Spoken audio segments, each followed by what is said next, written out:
બધાને most of part એમાં marks આવી જતા છે, પણ પાર્ટ બીમાં બધાને બહુ ખોટા પડતા હોય છે.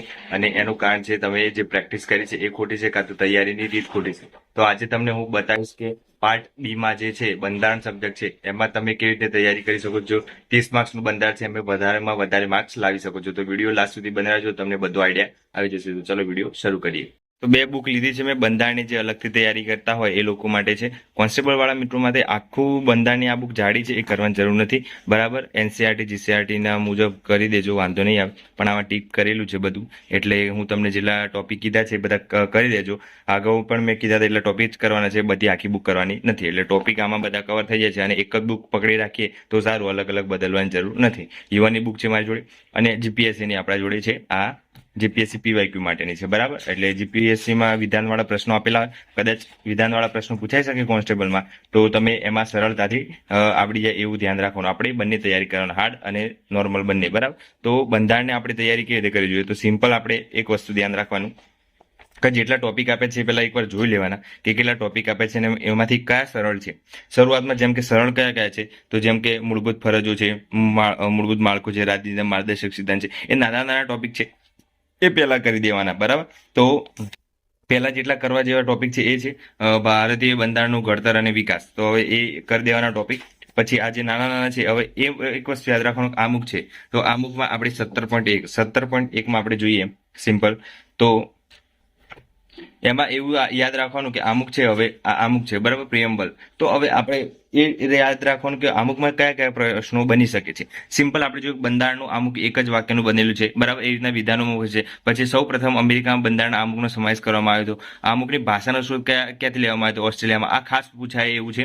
તો ભાષાનો સ્ત્રોત ક્યાંથી લેવાયો અને અમુક ક્યાંથી લેવાયો? બરાબર, તો આ બંને ખાસ વસ્તુ છે. પછી આ કદાચ તમને વિધાનમાં પ્રશ્નો પૂછાઈ શકે, તો આપણને જાતે પ્રશ્નો બનાવતા શીખવાનું કે આપણે જાતે કેવી રીતના પ્રશ્નો બનાવવા અને કેવી રીતના પ્રશ્નો પૂછાઈ શકે છે. તો આપણે જાતે પ્રશ્નો બનાવવાનો કે એમાં સમાવેશ કોનો કોનો થયો. અમુકમાં અંગ્રેજી આવૃત્તિમાં 85 શબ્દો છે, પછી આ રીતના છે. પછી 3 નવા શબ્દો ઉમેરાયા, પેલા 85 હતા, પછી 3 બીજા કયા ઉમેરાયા, એવા પણ પ્રશ્નો બની શકે છે. એટલે અમુક જે એ રીતની તૈયારી કરવાની કે જે રીતના પ્રશ્નો પૂછાઈ શકે છે. આપણે અંદરથી વિચાર આવવું જોઈએ કે આપણે અમુક તૈયારી કરીએ છીએ તો કેવા પ્રશ્નો આવી શકે છે. તો હવે અમુક આપણું સિલેબસમાં છે. બરાબર, તો સિલેબસમાં આપણે અમુક પૂરું કરી દીધું. પછી આવશે રાજનીતિ માર્ગદર્શક સિદ્ધાંત. બરાબર, પછી છે તો આપણે મૂળભૂત અધિકારો. મૂળભૂત અધિકારોમાં અલગ અલગ અધિકારો છે આપણા, જે રદ થયેલા હોય છે. મિલકતનો અધિકાર રદ થયેલો છે, એ બધું ખાસ યાદ રાખવાનું, જે કદાચ પૂછાઈ શકે છે. રેર કેસ વાળું. પછી અનુચ્છેદો છે, એ ખાસ યાદ રાખવાના. હવે એક યાદ રાખવાનું કે આપણે હવે આ વસ્તુ જેમ કે મૂળભૂત અધિકારો કરીએ છીએ, તો હવે આપણે અહીંયા ચેક કરવાનું પીવાયક્યુમાં કે મૂળભૂત અધિકારો કેવા પૂછાઈ શકે છે બંધારણમાં. બંધારણમાં એવો પ્રશ્ન કોઈ છે મૂળભૂત અધિકારનો? જો અહીંયા જો, મૂળભૂત માળખોને અસર કર્યા વિના સંવિધાનના કયો ભાગ અનુચ્છેદ સત્તાધિકાર સત્તા આપે છે? તો આ રીતના પ્રશ્નો મૂળભૂત અધિકારનો અહીંયાથી શોધી લેવાનું. જો મૂળભૂત ફરજ નથી, જો સરકારનું પાલન કરવું, એ રીતના બધા પ્રશ્નો છે એ આપણે ચેક કરવાનું. જે બી ટોપિક કરતા, જેમ કે આપણે અહીંયા વડાપ્રધાન કરીએ છીએ. બરાબર, વડાપ્રધાનના આખું થઈ જાય પછી આપણે પીવાયક્યુમાં જવાનું. પીવાયક્યુમાં કેવા વડાપ્રધાનના પ્રશ્નો પૂછાયેલા છે, તો એ આપણે આઈડિયા આવે કે હા, આવા પ્રશ્નો વડાપ્રધાનના પૂછાઈ શકે છે. જો ઉપરાષ્ટ્રપતિનું છે, પછી રાષ્ટ્રપતિનો છે. કોઈ બી ટોપિક કરતા હોય તો તમે એમાં પીવાયક્યુ ચેક કરવાના, અને પીવાયક્યુ ચેક કર્યા પછી તમને એનાલિસિસ કરવાનું. પીવાયક્યુ ક્યાં સુધી કરવાના? તો જો કહી દઉં હું તમને. તો જીપીએસસી 1-2 ના કરી દેવાના. બરાબર, 21 અને 23 ના. બરાબર, 21 23 ના. પછી પોલીસ ઇન્સ્પેક્ટરના. બરાબર, પીઆની એક્ઝામ લીધી છે એ 19 અને 21 એના કરી દેવાના. ડીવાયએસઓ ના કરી દેવાના 23 21 ના. બરાબર, ને એસટીઆઈ હમણાં લીધી એના કરી દેવાના. બસ આટલા કરી દેશો તો પણ વાંધો આવે નહીં. આખું પીવાયક્યુ જે ઘણા ખરા એ પીવાયક્યુની આખી બુક અલગથી બનાવી છે, એ કરવાની જરૂર નથી. સિમ્પલ એટલું જ કરવાનું છે. અને બંધારણની નોટ્સ બનાવી તો સૌથી સારું. અને આપણી નોટ્સ છે એ ટેલિગ્રામમાં મોકલી છે, તો ટેલિગ્રામ જોઈન કરી લેજો, ત્યાંથી નોટ્સ તમને મળી જશે. તો આ બધા અધિકારો છે ખાસ કરી દેવાના. અને શરૂઆતમાં જે ક્વેશ્ચન છે ખાસ પૂછાય એવો, તો એ તમને થોડું બતાવી દઉં, તો એ ખાસ કરી દેવાનું. અનુચ્છેદ કેટલા કરવાના છે? તો આ અનુચ્છેદનો અગત્યના અનુચ્છેદો છે એ ખાસ કરી દેજો, જેટલા આપેલા છે. મારા ખ્યાલથી આ 11 થી 19 છે એ ખાસ કરી દેજો. 11 થી 19 માં જ બધાને વારંવાર પૂછાતા અને કન્ફ્યુઝ થતા હોય છે. 21 એ પણ પૂછાઈ શકે એવો છે, તો 21 એ કરી દેજો. પછી 24 કરી દેજો. 29 39 એ છે એ કરી દેજો. બરાબર, અને 40 કરી દેજો. 51 એ કરી દેવા જેવું છે. પછી આ રાષ્ટ્રપતિના તો ખાસ કરી દેજો. 52 53 54 55 61 સુધી. બરાબર, તો એ બધા ખાસ કરી દેજો. 72, પછી 89 80 81. બરાબર, પછી 110, પછી 124, જે સર્વોચ્ચ અદાલતનો છે 148 CAG નો છે, બરાબર, એ કરી દેવાનો છે. પછી 153 રાજ્યોના રાજ્યપાલો છે. વિધાનસભા ખાસ કરી દેજો 170, અને વડી અદાલતના 214, બરાબર, અને ગ્રામ સભાના ખાસ કરી દેજો, એ પૂછાય છે અમુક વાર. પછી આ GST વાળું પૂછાય તો GST નો ખાસ કરી દેજો, અને 280 નાણાં પંચ.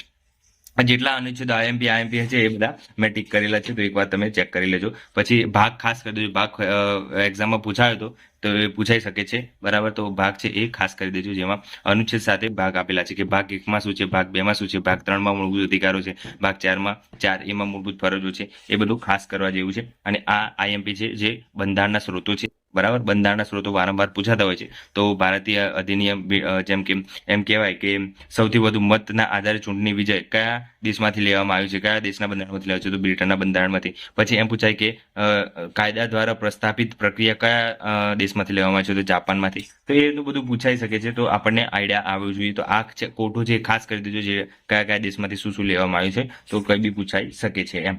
પછી આપણે જે બંધારણની રચના થઈ છે એ કાર્યવાહી એ ખાસ કરી દેજો. આ સ્થાયી અસ્થાયી અધ્યક્ષ ખાસ પૂછાય છે એટલા માટે, બરાબર. ખાસ પૂછાતા હોય બધું વાત કહી દીધી છે મેં. સિમ્પલ તો આખું તૈયારી તો કરવાની છે, પણ વધારે ધ્યાન એમાં આપવાનું. અને બંધારણની જે હિસ્ટ્રી છે એ ખાસ કરી દેજો, જેમાં કંપની શાસન આવ્યું, બરાબર, પછી બ્રિટિશ તાજ આવ્યું, એ રીતના અલગ અલગ છે બધું, તો એ ખાસ કરી દેજો. અને જેટલા પણ ટોપિક છે એ મેં બતાવી દીધા છે, તો એકવાર હજી ફરીથી બતાવી દઉં તમને, એટલે તમને આઈડિયા આવી જાય કે કઈ કઈ રીતના તૈયાર જો. ભારતીય બંધારણનું ઘડતર અને વિકાસ એ કરવાનું છે, બરાબર. PSI અને કોન્સ્ટેબલમાં સેમ જ સિલેબસ હતું, એટલે હું તમને બતાવી દઉં.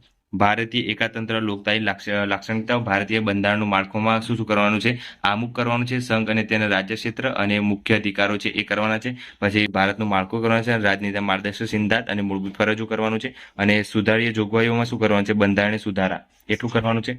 અને સંઘીય વિધાનમંડળ છે એ કરવાનું છે આખું, બરાબર. સંસદ આવી જાય, બધું આવી જાય એમાં. પછી સંઘીય કાર્યપાલિકા છે એ આખું કરવાનું છે, જેમાં રાષ્ટ્રપતિ છે, ઉપરાષ્ટ્રપતિ છે, વડાપ્રધાન છે, એ બધું આવી જાય છે.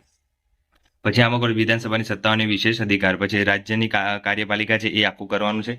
અને બીજું છે વાર્ષિક બજેટ તો કરવાનું નથી, બીજું કઈ છે નહીં. અને ભારતીય ન્યાયતંત્ર એ આખું કરવાનું છે, ભારતીય ન્યાયતંત્ર.